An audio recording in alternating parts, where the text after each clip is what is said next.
look, it's the Latercase. This product hasn't really changed in the last few years. So is it still worth getting? I'm testing 50 cases to find the best 5? Because I'm a reviewer, not an influencer. For the iPhone 17s, my scoring system is based on what the iPhone actually feels when it hits the ground on its corner, on its face, as well as on its camera lump. Each case, even this ultra thin one, gets dropped 30 times. So when I say it's terrible, it's because I've got the data to back it up.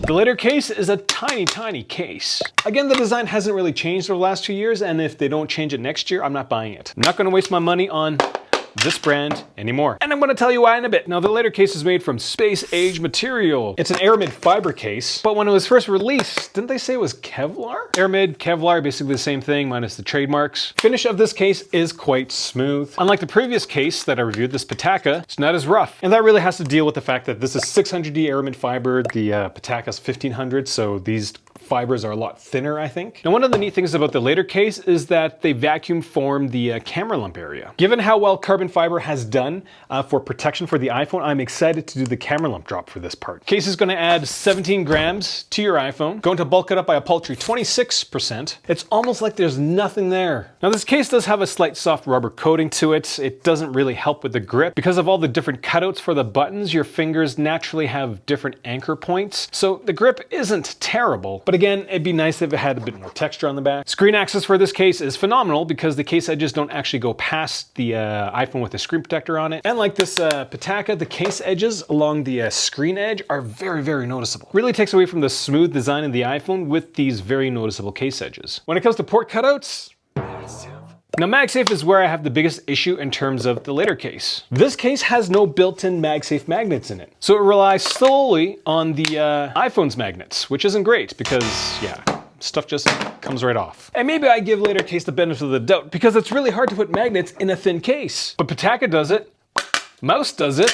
Why can't Latercase? This product is pushing into premium price ranges and it's missing a fundamental feature of the iPhone. That's a bad deal. Now, when it comes to protective design, this thing has 0.6 millimeter thick backs and corners. Because of the 600D Aramid fiber, this whole case flexes a lot. It takes 13.5 newtons to bend the case, which is 51% below average. Now, I measure rigidity specifically for a face-first drop protection, but because the case edges don't go past the iPhone screen with a screen protector on it, it doesn't really matter. And when it comes to corner drops, my iPhone registered 8.7 G's. That's 15% better than average, but nowhere as good as the Pitaka Mag Easy 7. But the case, after you drop it on its corner, the rotation rate, 82% below average. So this case would do this and basically go straight up. But while it was going up, the selling rate was 24% slower than the average case. So during the bounce, the case just kept ringing. And the total force overall was just very average. Now, when it came to face-first drops, listen for it. Ooh. How about the camera lump, which the Latercase completely covers in Aramid fiber? Initial impact was 7% higher than average, which we'll say pretty average. Settling rate was a whopping 117% better. Like, that was crazy to measure. But here's the weird thing. Watch the drop. See how this part kicks up? So sure, the Aramid fiber around the camera lump stops the iPhone from ringing, but that little kick increases the total force by 14%. This is the last Aramid fiber case I am going to review. What I've learned is that you definitely need to have some sort of TPU liner with an exterior carbon fiber shell.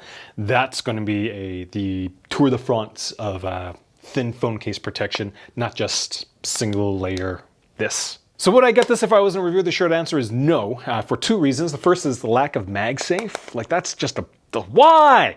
And the poor protection that this case offers your iPhone, despite being an Aramid/carbon fiber case. I'm on a mission to figure out what the best case for the iPhone 17 is. I'm going to test 50 of them to figure out the answer to that question. First time watching my videos, I do encourage you to click subscribe or just check back to my channel frequently because I'm going to be posting this review as soon as I finish editing it. Thanks for watching.